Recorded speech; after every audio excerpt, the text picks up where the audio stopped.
Bon après-midi, mesdames et messieurs, à mes frères de l'Amérique du Nord.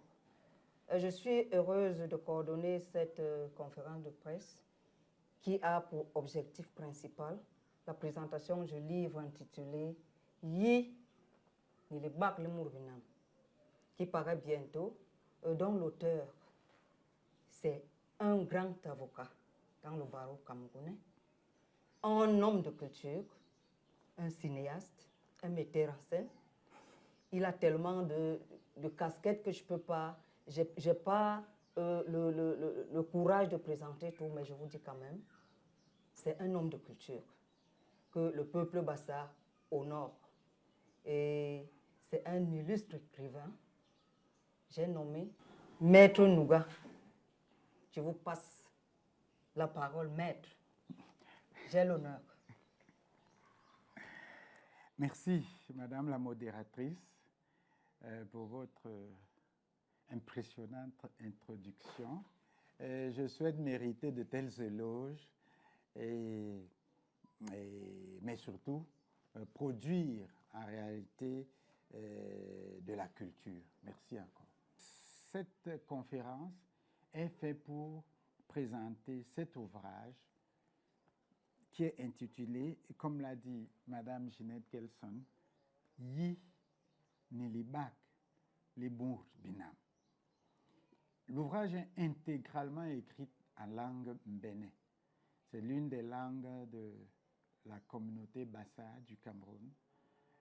Et je présente cette conférence en français, d'abord afin que tous puissent comprendre l'initiative qui a été entreprise et préparer sans doute les traductions qui sont en cours, notamment la traduction en langue anglaise et la traduction en langue française. De quoi s'agit-il? Eh bien, je l'intitulerai, je ne suis pas traducteur, mais si je l'étais, j'intitulerais ce livre de la connaissance et de l'être humain. Qu'est-ce que c'est que l'être humain? Qu'est la connaissance dans la vision de la communauté bassa? Ces questionnements qui vont être élaborés et discutés dans ce livre qui est en réalité introductif participent en réalité de la découverte, sinon de la redécouverte de la première civilisation humaine, qui est en réalité la civilisation noire. Quel est le fondement de nos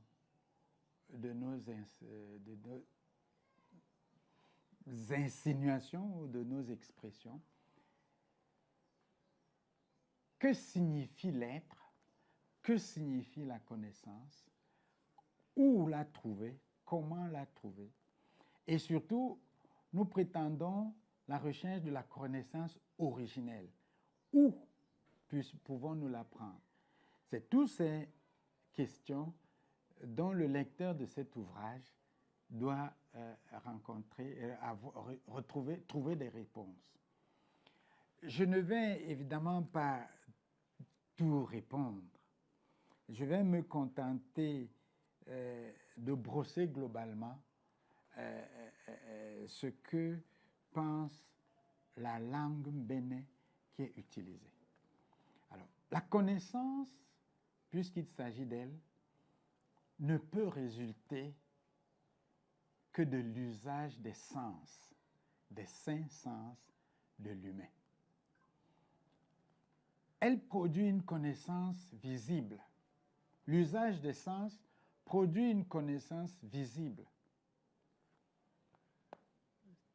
touchable, observable, mais également une connaissance invisible qui ne peut être observée à l'œil nu, qui est observée cependant, mais avec un autre œil. nous abordons là une question qui est souvent abordée par la science, j'ai envie de dire, je l'appelle la science coloniale, et qu'on appelle le quatrième œil. En réalité, il ne s'agit pas d'un quatrième œil, mais il s'agit d'une dimension réelle de la vie humaine qui est ramassée par la pensée, par l'imagination, par ce qu'on appelle l'intuition, et qui permet effectivement de pouvoir capter une autre vie qui influe sur toute vie. Et cette vie est invisible. Lorsqu'on a abordé la connaissance de ce que certains disent aujourd'hui avec une pointe de moquerie, l'ancestralité, la connaissance invisible permet l'accès à l'ancestralité, c'est-à-dire à ceux de nos ancêtres qui nous ont précédés. Parce que le livre aborde des questions comme, j'ai tendance à le dire en béné parce que c'est mieux dit comme ça, un koliha, c'est-à-dire la corde de la famille. On peut traduire mieux en disant le lien filial. Le lien filial, en réalité, c'est l'un des aspects qui associe le visible à l'invisible. Parce que dans une certaine mesure, il y a une filiation visible qui est la fratrie, qui est la patrie, mais il y a également une filiation invisible et que peut-être on va appeler l'ancestralité. Ce sont des questions que nous avons abordées dans cet ouvrage et du point de vue de la connaissance telle que nous l'avons appréhendée. Nous avons appelé, nous pouvons appeler ou traduire ce que nous faisons, nous l'avons d'ailleurs appelé la crypto-anthropologie. Parce qu'il s'agit d'une anthropologie que nous obtenons directement de la connaissance invisible et que nous essayons de relever pour présenter au monde visible. Nous avons appelé crypto-anthropologie. J'espère que les experts dans le domaine, parce que je ne suis pas anthropologue, je suis un fils de l'univers et l'univers me parle. Et il se trouve que ce que l'univers me dit relève de ce qu'on appelle aujourd'hui l'anthropologie. Mais il ne s'agit pas d'une anthropologie que j'ai lue chez quelque auteur que ce soit. Il ne s'agit pas d'une anthropologie que j'ai vue ailleurs. Il s'agit d'une anthropologie qui m'a été communiquée de manière directe par l'univers invisible. Voilà. C'est évidemment une prétention et je permets à tout le monde d'en douter, mais c'est la réalité que j'ai utilisée dans ce livre. Alors, qu'est-ce que nous avons appelé l'être? C'est en abordant la question de l'être que nous abordons véritablement le caractère anthropologique de notre travail. Parce que l'être, c'est ba, en langue béné, la langue que nous avons utilisée. Je ne suis pas sûr qu'il y ait un équivalent dans la langue française que j'utilise aujourd'hui. Être, c'est ba. Alors, à quoi renvoie ba? Nous avons, dans nos développements, essayé d'arriver à la démonstration selon laquelle la communauté dite Bassa et toutes les communautés africaines, la plupart, qui se font désigner avec le terme Ba, en réalité désignent l'être originel. Et quand on analyse l'être originel, c'est une émergence de l'invisible au visible. Et c'est cette émergence qui est Ba. Alors, il y a des influences à cette émergence. La lumière est une grosse influence de cette émergence. L'explosion, Bo, en langue bénin, a une grande influence pour l'émergence et surtout pour la multitude, pour la multiplication de l'être, c'est-à-dire la reproduction résulte davantage de la division plutôt que de la multiplication. Donc, ce sont des choses que nous démontrons avec quelques arguments quand même. Il ne s'agit pas des proclamations quand même, lesquels arguments rendent absolument scientifique ce qui est écrit dans ce livre.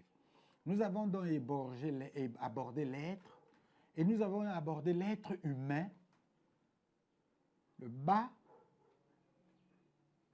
à travers toutes ces caractéristiques, qu'il s'agit de la caractéristique spirituelle, Mbou, de la caractéristique, j'ai envie de dire, invisible, Titi, de la caractéristique imagée, Titi, de la caractéristique invisible qui est Yinda, de la caractéristique originelle qui est Ngem, que certains appellent en français le cœur, et de toutes ces caractéristiques, y compris de la caractéristique attribuée qui est Joy, qu'on peut traduire en bassa, Ngem. C'est une caractéristique de l'être humain, mais qui est une caractéristique attribuée. Joy, c'est-à-dire le nom. Le nom que nous portons est une caractéristique de notre émergence, de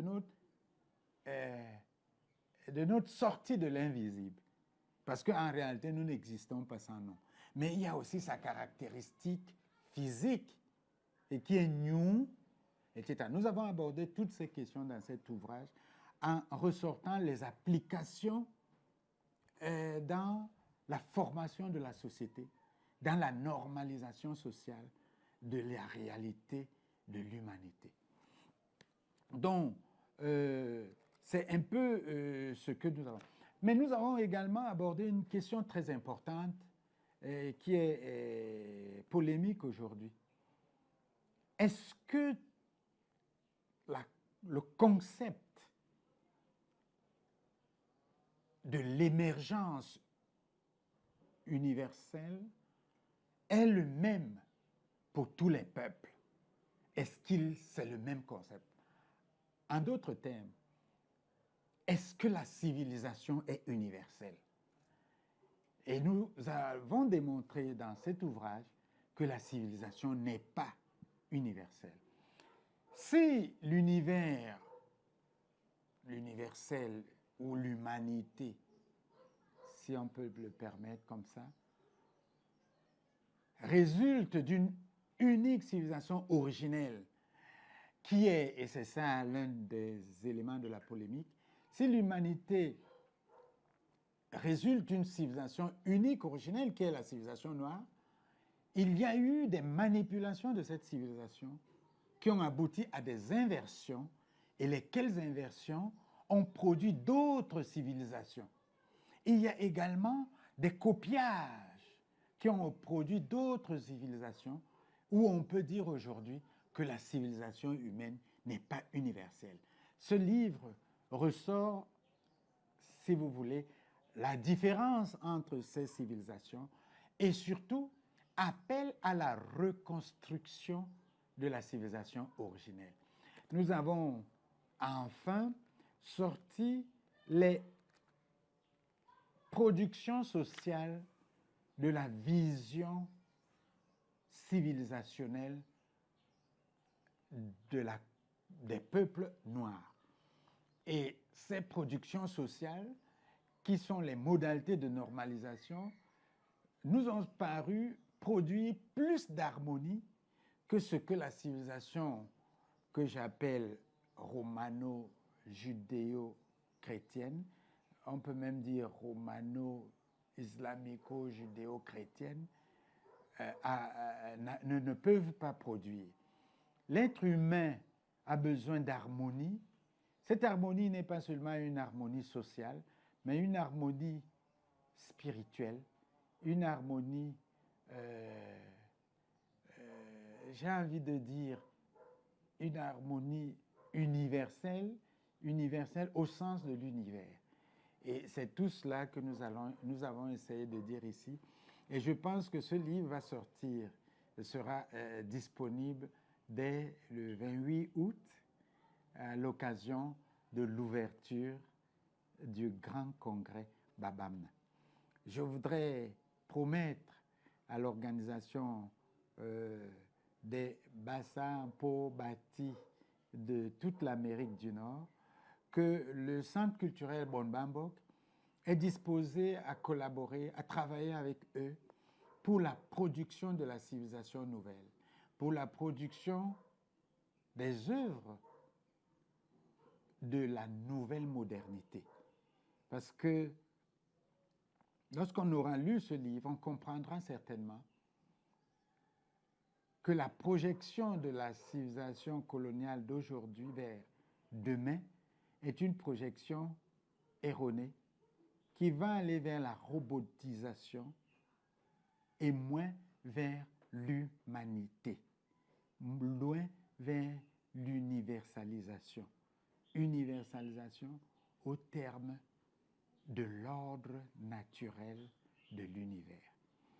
Voilà, je sais que mon intervention n'est pas complètement exhaustive, elle peut être plus longue, mais je sais aussi l'impératif nécessité de la raccourcir. Donc, je m'arrête là, et s'il y a quelques questions, je serai heureux d'y apporter des réponses. Merci beaucoup. Je pense qu'on peut acclamer notre star de la journée.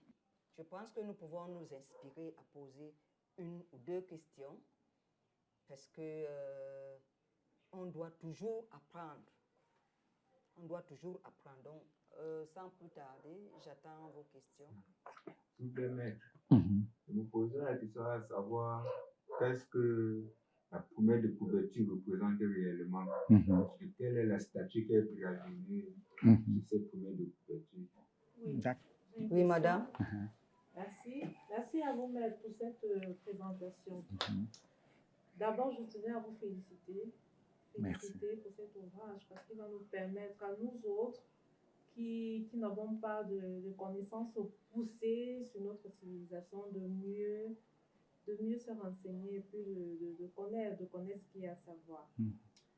Voilà, je voudrais, ma question est portée sur le centre culturel. J'aimerais savoir, au centre culturel Bon Bambok, j'espère que je prononce bien, qu'est-ce qu'on apprend, qu'est-ce qu'on enseigne là-bas? Voilà ma question. D'accord. Merci. D'accord. Le centre culturel Bon Bambok, c'est un terme en langue bénin qui veut dire les enfants de l'univers. Parce que Bon, c'est les enfants. Mbok, c'est l'univers. Ba, comme toujours, c'est l'être. Donc, nous avons l'ambition d'implémenter la réappropriation de la civilisation ancestrale négro-africaine. Et cela passe par la réappropriation des langues africaines qui contiennent les secrets énormes, les secrets qui doivent permettre une nouvelle modernité. La réappropriation des métiers ancestraux. Vous voyez, lorsque vous voyez des métiers comme les métiers du tissage, en réalité, c'est des découvertes de nos ancêtres. Et je vais vous dire, pour la réappropriation du tissage, j'ai une communication très directe. Il s'agissait de travailler avec les dents humaines. Et c'est en travaillant avec les dents humaines que l'idée, si vous voulez, la connaissance du tissage est revenue. Et depuis quelques mois, nous avons repris et retrouvé le tissage. Il y a les questions de la poterie, les questions du tatouage, les questions de la forge, les questions de l'architecture, qui doivent être l'objet de réappropriation dans les valeurs de nos ancêtres. Quelle était, si vous voulez, l'explication historique, philosophique de l'architecture? C'est quoi construire? En Bassa, on dit on. Et je vais vous donner un petit truc. Le coq chante. Et en Bassa, on dit toujours kobungong. Alors, est-ce qu'il y a un lien entre construire et chanter? Et évidemment, il y en a un. Mais ce n'est pas la question. Donc, nous travaillons pour la réappropriation de ces valeurs. Et de manière, nous avons une communication directe avec nos ancêtres qui permet d'arriver à la connaissance réelle de ces valeurs. Donc, Bonbambok, c'est un centre culturel qui fait, si vous voulez, de la cryptoculture, qui fait de la crypto-anthropologie, de la crypto-science. Et nous espérons que nous allons y arriver parce que le travail est énorme. S'agissant de la deuxième question, merci beaucoup pour cette question, parce que ça n'a pas été facile pour moi d'illustrer ce livre. Et j'ai voulu l'illustrer par les éléments de connaissance et de la connaissance la plus pointue et la plus ancienne, mais également par la vision la plus ancienne de l'être humain. J'ai utilisé cette image qui est en réalité les eaux d'Isango. Les eaux d'Isango sont en réalité la première calculatrice qui permet de faire le calcul rapide et le calcul les plus compliqués et qui date de plusieurs millénaires avant notre ère. C'est ça qui illustre cela.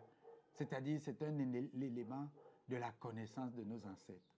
Je dois remercier Ginette Telson parce qu'elle a participé au choix de cette image. Parce qu'au départ, j'avais souhaité illustrer ça par un ordinateur. Mais l'ordinateur a semblé très moderne et très actuel, comme si c'était une imitation.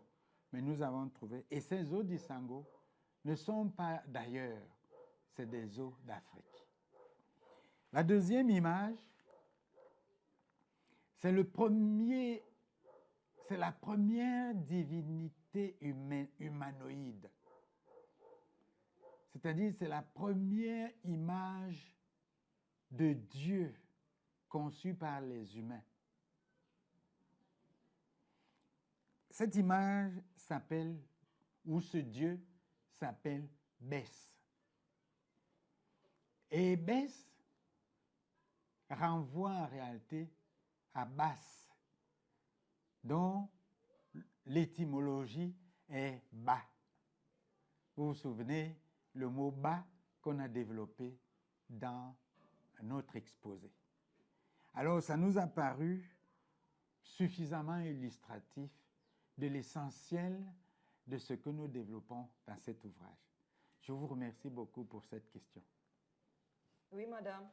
Oui, merci à vous, madame. Pour rester sur la couverture, pourquoi cette couleur, ces deux couleurs, parce que je vois du noir et du rouge? Oui. Oui, en réalité, je n'en ai pas encore parlé, je n'en ai pas parlé dans cet ouvrage, mais le couleur, c'est la couleur de la profondeur. Si vous voulez, c'est l'invisible. La couleur noire, c'est la couleur de la profondeur d'où tout a émergé.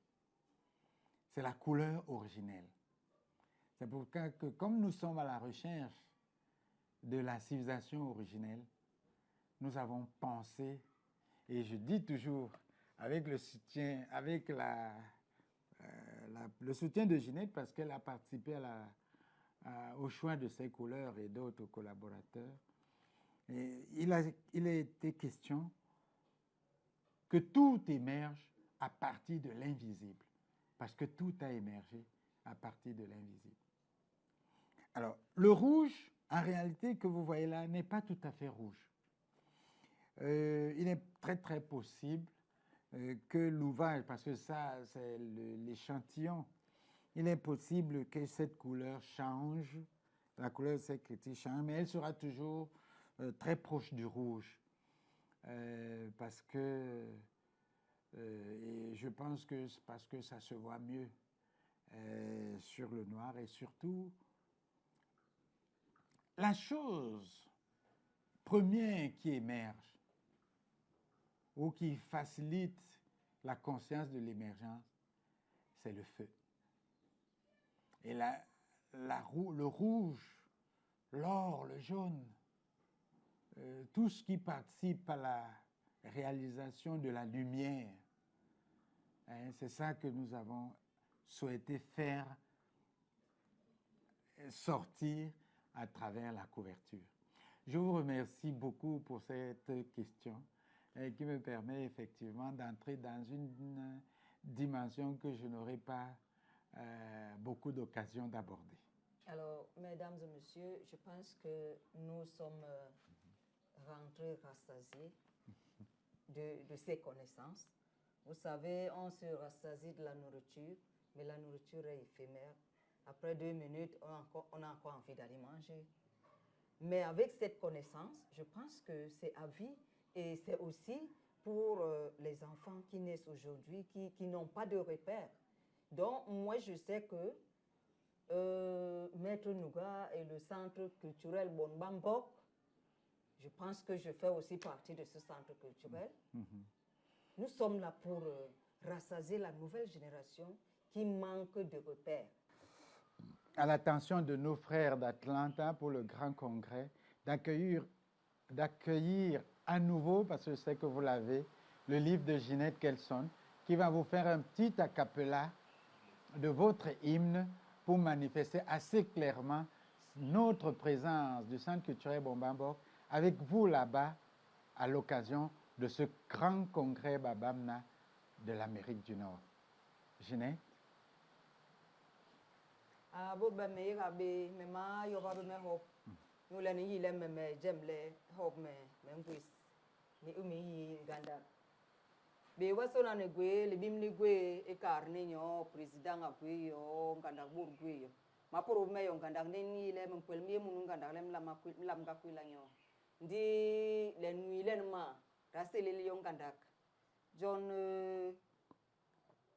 remi boro bo nga hembi hiye lam ka kallo nyo ndi kibe o ren yiki mamman takbe John maka kalndi be bo baso na le me yemase yule ngira le ten John so na le korba benen po bati hala ya bo nga be nyo ho mane be kenyo bo bilong be pe be apere ndi le reti be ngui no pe be ri no be ri ne nyang jam be ebe be ngui baso na yo nyu bongle I jam le ye Atlanta liba tobo to metabe ha to bale tabe ha be baso na riba jamjara yo kela te ya be ri bong je no nyu ti be ngui le ni kena bololo ni bisu ni ile bololi ten ni tabe yo me ye ntom banga John men kale ngui ni bisu babam na akobe John men bongo dik bes I bakali I masar lam ga sak dira sak mo den len ma John ren kale min long me ye babam na ngo minile ang basampo bati New York City by basa California Borlea West Coast ngon be basa po bati bon banjo no Quebec Brotherhood Atlanta basampo bati Montreal dab Kogo Yusa dab Martin Arizona Bakoko Bacanada Nyongekele New Yusa Brotherhood Atlanta Georgia Sai babam na tini kwangwam babam na tarliku babam na kobe bonga ba wanda bangon bura mamang matin bambombo mahira jagiri lengsa mahira mangkwang maniga man kung bem hello mase sai sai babam na ini kwaman babam na kenliku babam na kobe babam na ini kwaman babam na kenliku babam na kobe babam na ini kwaman babam na kenliku babam na kobe ganlam luke. Ok, merci Madame la modératrice. Merci également à vous, Mesdames, Messieurs, pour cet accueil. Permettez-moi vraiment de vous remercier du fond du cœur. Parce que je sais que le centre culturel Bon-Bambon n'est pas tout à fait dans le sillage du paradigme qui conduit le monde et la société actuelle. Je me permets de vous remercier tout à fait de manière particulièrement à Madame Tikniem. Mesdames, Messieurs, je profite pour vous dire que Madame Tikniem est la directrice d'une télévision qui nous a fait confiance et qui a accepté un partenariat avec le centre culturel Bon-Bambon. Il s'agit de Horizon 3. Donc vous me permettrez de remercier votre télévision, de remercier vos professionnels de la réalisation. Remercie également votre président directeur général pour cette initiative. Je vous dis merci et à très bientôt.